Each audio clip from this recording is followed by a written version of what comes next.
Assalamualaikum warahmatullahi wabarakatuh. Akkam nagaa fayyaa keessan jirtu daawwattoota nagaa alhamdulillahi rabbil alamin. Baga jiraatanii har'ammoo mata duree nyaataatiin isinitti dhufne. Nyaanni keenya har'aa kuni firaak banii jedhama afaan Arabaatiin. Dheedhiin isaa akkana jira jechuudha. Inshaallah bilchoo isaallee finneetiin dhufna ilaalla wajjin jechuudha.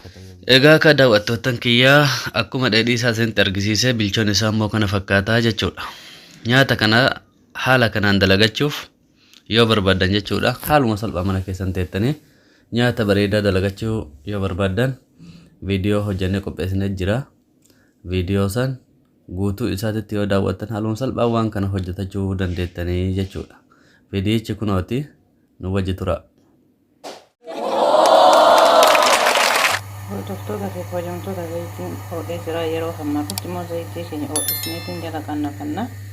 Adas jala qannafannee tokko isaatiin foonee keessa goona yeroo xabbasanitti zayitiin isa dirqama eega qannafamuu qaba baay'een akkaan guggubanii asitti xabbasnaa maashaallah baay'ee bareedaadha.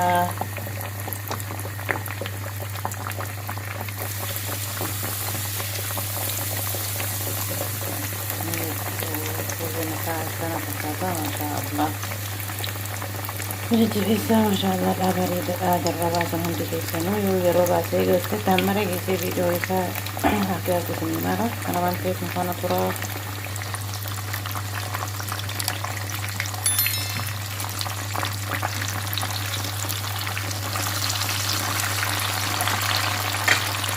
sangat jadi kalau mau harus kita jadi bagus saya kasih bisa rasanya Masya Allah bareeda guddiiwwan leenci dura ofe qannafamee itu batu itu memanar kebiasaan rasanya senang ini Masya Allah tergodaan bisa